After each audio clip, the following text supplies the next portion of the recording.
سب سے پہلے تو خواتین کے اوپر کبھی ایسا ظلم نہیں ہوا. کبھی چادر اور چار دیواری کو اس طرح بے شرمی سے، یعنی کبھی اس کو انہوں نے چادر اور چار دیواری کا جو احترام ہوتا ہے اس کو تباہ نہیں کیا گیا.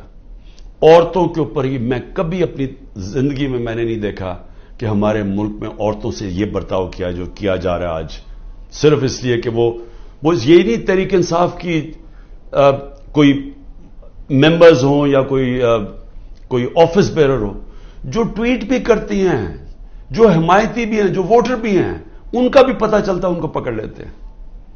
تو ایک اسلم اقبال نے ایک لیٹر لکھا ہے. یہ جو سی سی پی او ہے اور یہ آئی جی ہے اور یہ جو چیف منسٹر ہے اس وقت پنجاب کا، یہ پڑھنے والا ہے. میں نے اس کو آج ٹویٹ بھی کیا ہے. اس نے بتایا کہ اس کے سارے گھر کے اوپر کیسا ظلم ہو رہا ہے. اس کی 80 سالہ والدہ کی بھی پرواہ نہیں کی گئی.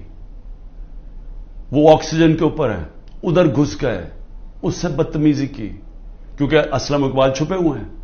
ان کے بھائیوں سے کیا کیا، کاروبار سے کیا کیا، کاروبار بند کر دیے، بھائیوں کے گھروں میں چلے گئے. ایک بھائی کا جو باہر سے کوئی اس کا بیٹا آیا ہوا تھا، اس کو جا کے الیکٹرک شاک لگائے، اس کا بازو نہیں کام کر رہا، وہ دبئی میں علاج کروا رہا ہے. یعنی سارے خاندان کو، ان کی بزنس کو جس طرح انہوں نے صرف اس لیے کہ میاں اسلم کسی طرح نکل کے اور کہہ دے کہ میں 9 مئی کے خلاف ہوں اور میں فوج کے ساتھ ہوں اور میں پی ٹی آئی چھوڑا ہوں، اس کے لیے یہ سارا کچھ کیا جا رہا ہے. حماد اظہر کے میاں اظہر ایک پاکستان کی سیاست، پنجاب کی سیاست میں ایک وہ عزت دار نام ہے جس کی سب اس کے مخالف بھی تعریف کرتے ہیں. 84 سال کے میاں اظہر جن کو کئی بیماریاں ہیں، ان کی طبیعت نہیں ٹھیک، ان کو اٹھا کے لے گئے کیونکہ حماد اظہر نہیں تھا. باقی لوگوں کے گھروں میں گھس کے، یعنی جو میں کہانیاں سن رہا ہوں. کراچی کے اندر بھی بات ہو رہی تھی، کراچی میں تو کچھ ہوا ہی نہیں. کراچی میں کیوں جا کے لوگوں کو اٹھانا شروع کر دیا؟ کراچی کے اندر وہیں چھاپے پڑ رہے ہیں، لوگوں کو جیلوں میں ڈال رہا ہے.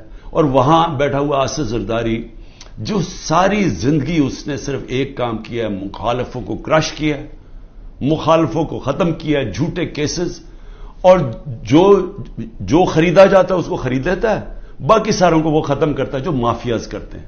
وہاں ظلم کیا جا رہا ہے، ہر ایک کے اوپر ایف آئی آر ہے، لوگ چھپے ہوئے ہیں، اور صرف ایک طریقہ کہ آپ جناب پارٹی چھوڑ دیں تب وہ ٹھیک ان کو نکل جاتے ہیں.